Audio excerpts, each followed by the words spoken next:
She's a performance artist, a singer, and a multi-published author, Janet Kuypers. Hey.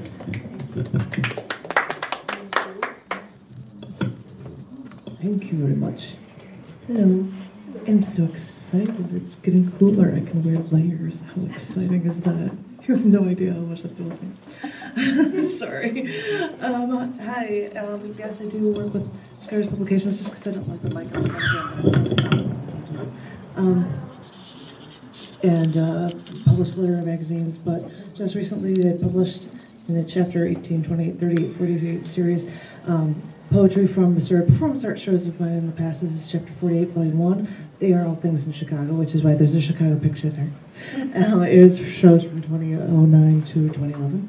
And I thought I'd read a couple from different shows for you. For this, I think you should pose for him because he just snapshots. This one was, I believe, from a show called New Year's Unplugged, I think. I think it's called Before Taking Over the Controls.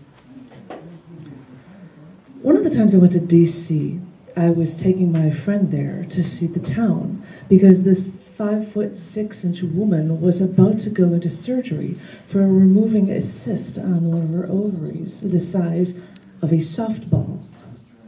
Well, a friend was driving us to O'Hare Airport, but before we got on the road, I picked up a small Domino's pizza, and as we started driving along the Kennedy, we agreed that the best bite of any slice of pizza is always that center-pointed bite.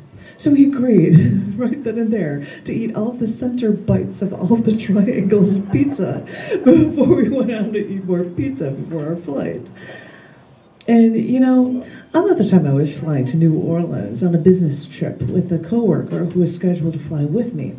Now, this coworker was as cute as a button girl from Kentucky, and she was a riot just to hang around with, and she was deathly afraid of flying. So I knew her fear, so I brought, this was back before 9/11 when you could bring water or soda into airports with you with no problem. I brought a 32-ounce plastic cup from a fast food joint filled with hot chocolate and peppermint schnapps. And she said she was afraid, so I told her to enjoy some drink before we go on the plane. And then she ordered beers on the plane, and I knew that we were landing, so I started telling her jokes and keeping her enthralled until I finally told her we landed and that she made it and everything was okay. I'm used to flying in airports for big events, and even if the events aren't actually flying in the airplane sometimes. I mean, before New Year's in Southwest Florida, getting trained, photographing the view from the clouds before taking over the controls. Or going up into a plane in Longmont, Colorado with no side door and a parachute strapped to my back, and someone tells me, okay, we're up 12,500 feet now. It's time to start moving. And you waddle to the open door, hold on to this fast-moving airplane for a second and a half, and then let go. I've flown for family, to marry people at a wedding. I've flown for vacations. I've flown for my mother's cremation. It's amazing that sometimes the trip can be a story, but wait until the flight actually lands, because that's where the real story can start.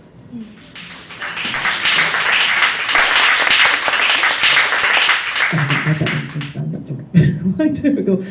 Short one from a poetry bomb, where you just go somewhere and read poetry that you don't normally hear poetry. It's called Writing Your Name. I sat there in the shade. I took a stick. I wrote your name in the ground. A preacher said the number one sin is lust. Then I am condemned. For I want you, and I don't care what preacher says. For if the elements wash away your name tonight, I will be back tomorrow to write it again.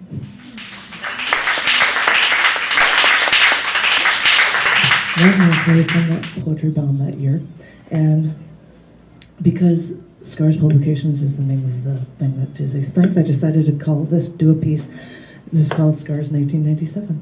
That's the name of it. I wear my scars like badges. These deep marks show through from under my skin like war paint on an Apache chief, decorated with feathers, the skins of his prey. I have a scar over my left knee. It's left over from a bout with poison ivy, and after climbing a mountainside, this 4-inch long slice curves along my leg, almost perfectly defining the muscles in my thigh. I have a scar on my left shin. I slipped on a patch of rocks and cut up the lower half of my leg and filled it with gravel and dirt. Joe poured hydrogen peroxide all over my leg and then wrapped it up with paper towels because the cuts were so widespread. An hour later, I was on a plane home so I could tend to my wounds in greater detail, tend to my wounds in depth. Now, all that's left is this 2-inch line down the side of my leg. Although it wasn't a very deep cut, it looks like that scar actually just goes right to the bone.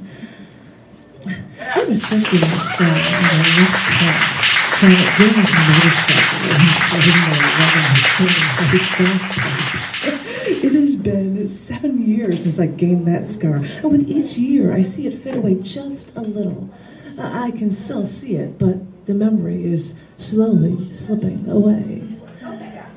My cat scratched me on my wrist once, and when we had to give her some medication.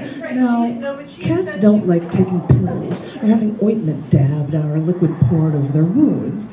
So when giving her pills, we'd have to grab her paws, pull her head back all the way by the nape of her neck, pry her mouth jaws wide open so the pill would just fall back and then she'd be forced to swallow it. But sometimes she moved too much and a paw would slip out of our grasp. And now, over the bone on my left wrist, a long, thin scar stares at me defiantly. I tell people that if they wake up with bruises that they can't remember getting, that means they must have had fun the night before.